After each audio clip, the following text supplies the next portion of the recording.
جنگ بدر اسلام کی سب سے پہلی جنگ۔ یہ جنگ سچائی اور جھوٹ، کمزوری، طاقت، ایمان اور کفر کے درمیان لڑی گئی۔ یہ محض تلواروں اور ڈھالوں کی جنگ نہیں تھی، بلکہ ایک نظریات کی ٹکراؤ تھی جو امت مسلمہ کی تقدیر کو ہمیشہ کے لیے بدل دینے والی تھی۔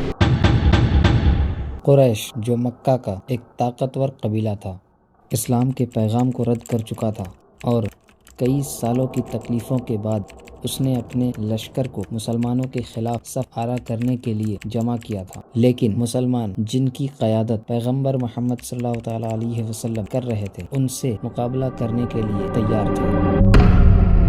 یہ وہ ٹائم تھا جب مسلمانوں کو ایک نہایت اہم امتحان کا سامنا کرنا پڑا۔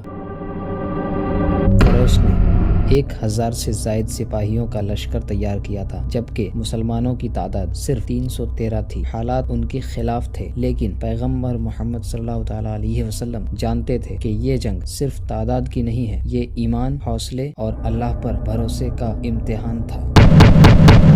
جب مسلمان بدر کے میدان کی طرف روانہ ہوئے تو ان کے دلوں میں پریشانی تھی، لیکن ساتھ ہی اللہ کی مدد پر ایمان بھی تھا۔ انہیں پتا تھا کہ وہ کم ہیں، لیکن ان کے دل ایمان اور طاقت سے بھرے ہوئے تھے۔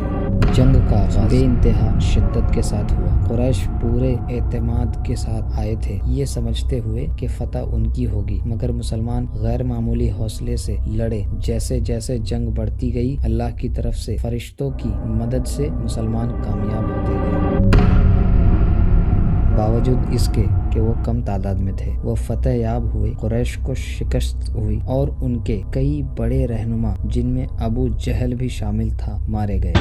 بدر کی فتح صرف ایک جنگی فتح نہیں تھی، بلکہ یہ ایمان کی فتح تھی، ایک ایسی فتح جو اس بات کا ثبوت تھی کہ اللہ کے ساتھ کوئی بھی رکاوٹ ناقابل برداشت ہے۔ جنگ بدر کے بعد مسلمانوں کی جماعت مزید مضبوط ہو گئی اور ان کی کامیابی نے پورے عرب میں اسلام کے پیغام کو پھیلانے میں مدد کی۔ یہ فتح نہ صرف ایک فوجی فتح تھی، بلکہ یہ اسلام کے لیے ایک نئے دور کا آغاز تھا۔ جنگ بدر کی فتح ایک روشن مثال ہے کہ ایمان، عزم اور اللہ کی مدد سے کوئی بھی قوم اپنی تقدیر بدل سکتی ہے۔ یہ جنگ ایک یاد دہانی ہے کہ سچائی اور انصاف کے لیے لڑنا چاہیے، حالات جیسے بھی ہوں، ہمیشہ کامیابی کا باعث بنتا ہے۔